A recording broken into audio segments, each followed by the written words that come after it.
Yo, what's up mga kamaster? Magandang tanghali po muli. Araw po ngayon ng Huwebes mga kamaster.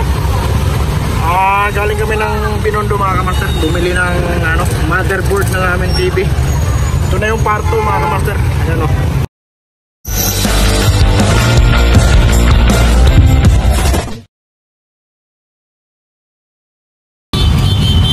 Ayan mga kamaster yung nabili namin board dun sa Binondo. Ito yung luma.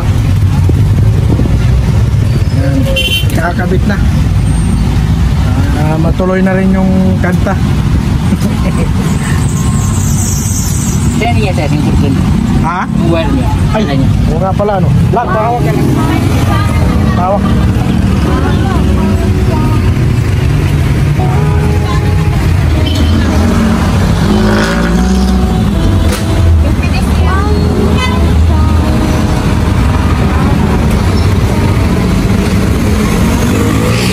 Ito yung port mga kamaster.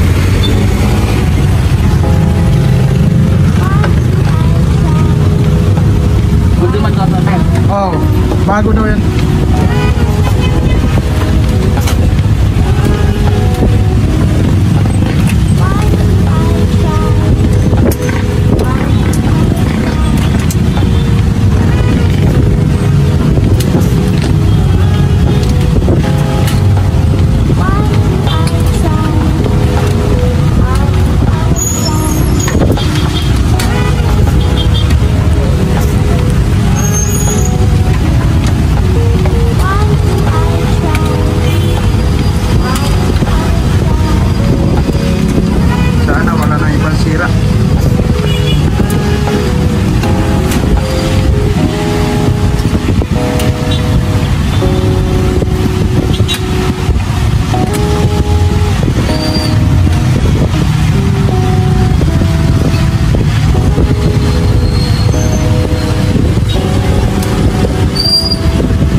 yung board niya nakakabit, walang supply to. Yan.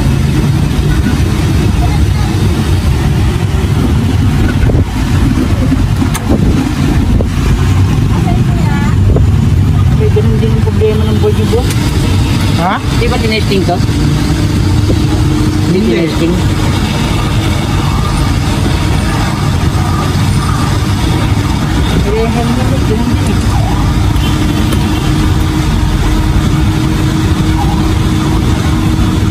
Saka hindi naman siya bago, second hand lang siya.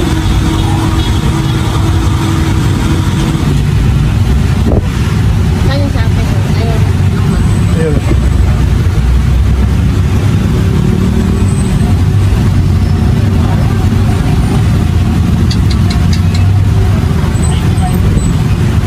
Ito, mag-blink ako eh.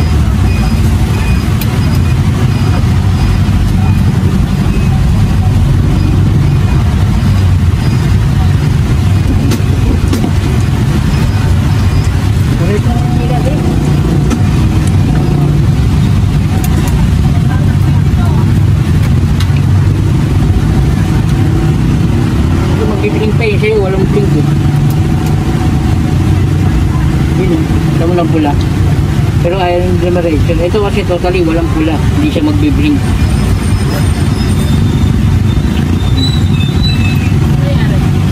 Ayun. Hindi kaya may ibang sira na. Hindi, wala naman kasi buo yung power supply niya. Buo yung battery, buo yung backlight niya. Kasi pag tinanggal nga natin yan, handa. Ito yung ano ng Samsung eh, para malaman mo kung buo yung power supply niya saka yung backlight, tatanggalin mo yung motherboard. Pag umilaw yan, ibig sabihin buo yung power supply mo, buo yung motherboard mo. Buo yung power supply, buo yung backlight. Problema niyan, power supply. Ay ano? Motherboard. Kasi doon mo madidetermine ito eh, pag ano eh, yung Samsung. Kaya pag kinibit natin yan, ay banda. Makikita mo pa nga siya mag-blink eh. Kaya, meron din, pares lang din sila.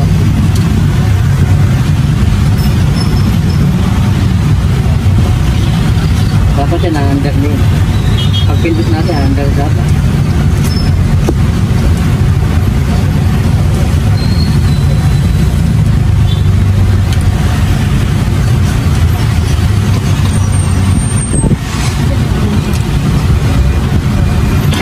Pinaka the best yan. Daling nyo na mismo sa pinagbilan nyo to. Hindi na, bawiin lang namin yung pera. Para doon palang matesting na. Wala rin, kung sisingilin kami ng malaki, di bili na kahit maliit na lang.